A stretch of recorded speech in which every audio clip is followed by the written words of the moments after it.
Hello viewers, welcome to my new channel Ryan's Chemistry Academy. In my channel I am going to create more videos about easy to learn chemistry. So please do support my channel for more chemistry videos. Please subscribe, share and click on the bell icon for getting the notification of my new videos. Hello dear students, hi everyone. In this video I am going to explain one periodic properties. The first important periodic properties is nothing but atomic radius. In 10th standard in periodic classification of element, so number of periodic properties are given. The first periodic properties is nothing but atomic radius. So what is atomic radius? What are the classification of atomic radius? How to measure the atomic radius and everything I am going to explain now. So first, what is atomic radius? So we already known atom is looking like a sphere in shape. How we have to measure the radius in sphere or circle? The center to the circle considered as what? Radius. So like in atom also. So how the atom? So in general, atom is looking like a spherical in shape. In center nucleus is that. So the center of the nucleus to the valence electron. So number of shells K, L, M, N and so on, number of shells are there.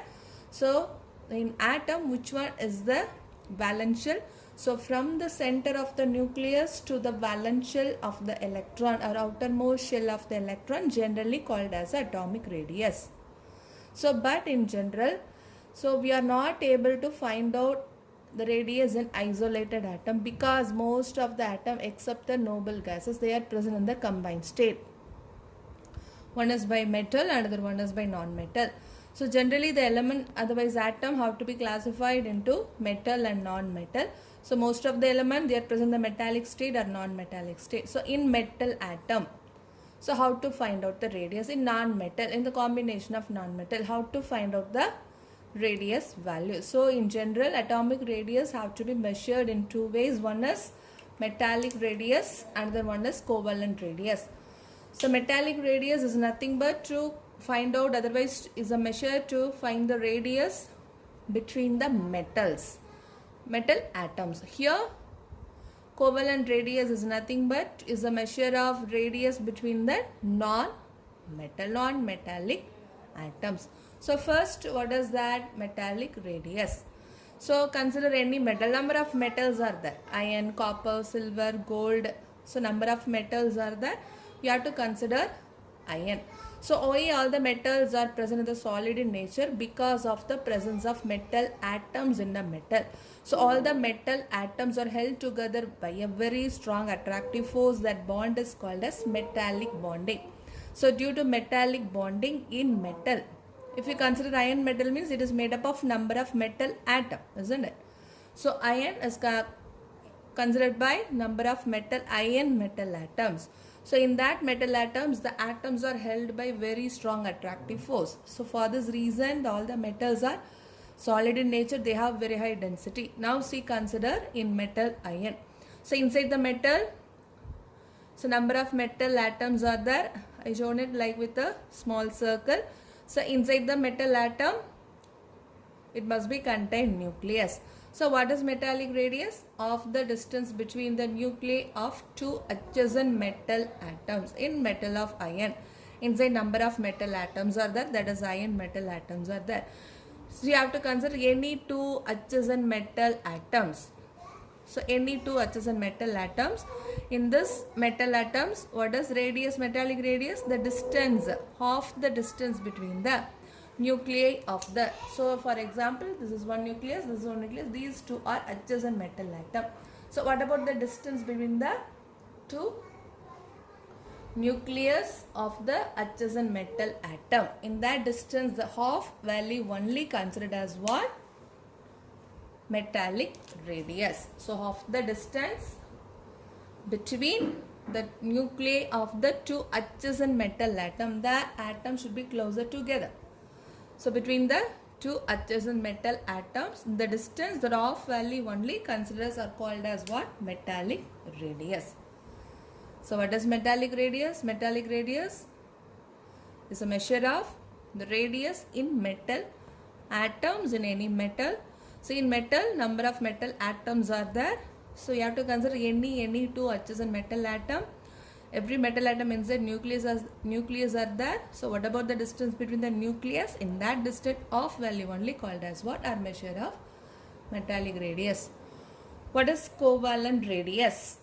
Covalent radius in general, usually the covalent bond always formed between the non-metal. But here you have to consider the covalent compound formed by the same molecule. Combination of the same element are combined to form the covalent compound. For example, very good example, hydrogen. What is the formula for hydrogen? H2. Isn't it? So how the hydrogen atoms are combined? So the hydrogen atom contain one electron, atomic number is 1. The one electron present in the valence shell, that is 1s1. This is for another hydrogen atom. So both are readily share one electron to attain stability to form a hydrogen molecule. This is for hydrogen 1 atom, first hydrogen atom. This is for second hydrogen atom. So by the way of sharing of electron, they have to form the covalent bond or covalent molecule like this. So in this covalent molecule, how to find out, how to measure the covalent radius?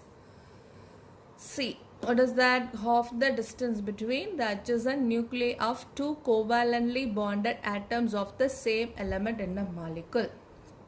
So this is for first hydrogen, this is for second hydrogen. In between, in that center nucleus is there. This is for first hydrogen nucleus, this is for second hydrogen nucleus. So the distance between the adjacent nuclei of the two covalently bonded atom. This is one covalently first hydrogen. This is second hydrogen that is covalently bonded another atom. What about the distance between the two nuclei of the adjacent covalently bonded atom of the same molecule? Here this is also hydrogen, this is also hydrogen. So both are same element. So in that distance, what about the half value? That is called as what? Covalent radius. So two covalently bonded atoms. So the distance between the two covalently bonded atoms of the same element, that element should be the same, hydrogen hydrogen or chlorine chlorine or nitrogen nitrogen. So what about the distance between the nucleus of the adjacent covalently bonded atom? In that distance of value only considered as what? Covalent radius. For your understanding, one example is given. So distance between two hydrogen atom is 0.74. So the distance between two hydrogen atom is 0.74 Armstrong. The distance is measured, otherwise is represented in terms of Armstrong. So find out the covalent radius means distance only given. We need covalent radius. What is covalent radius? In that distance of value only called as what? Covalent radius. So what is given? Distance only given. So the distance divided by 2 is nothing but covalent radius, that is 0.37 Armstrong. So in this way, sometimes in your exam, the distance only will be given. With the distance value, we can find out it may be covalent radius or metallic radius. So the given distance divided by 2 is nothing but the radius. It may be metallic or covalent. Overall, it is a atomic radius. So this is about metallic radius and covalent radius and how to find the radius. I explain now. So the last one, what about the variation? So along the period, along the group. So along the period, atomic radius decreases. Why? Atomic size decreases along the period. So size decreases, the distance between the nucleus and the valence shell electron also decreases. So automatically radius also decreases along the group. Along the group from top to bottom, the number of shell increases. So size increases, atomic size increases. Automatically the distance between the nucleus and the valence shell electron increases. So along the group, atomic radius increases. So these are all the overall concept of atomic radius. So atomic radius 1, periodic properties. Thank you, students. Hope you like this video. So please do subscribe for more videos. Thank you.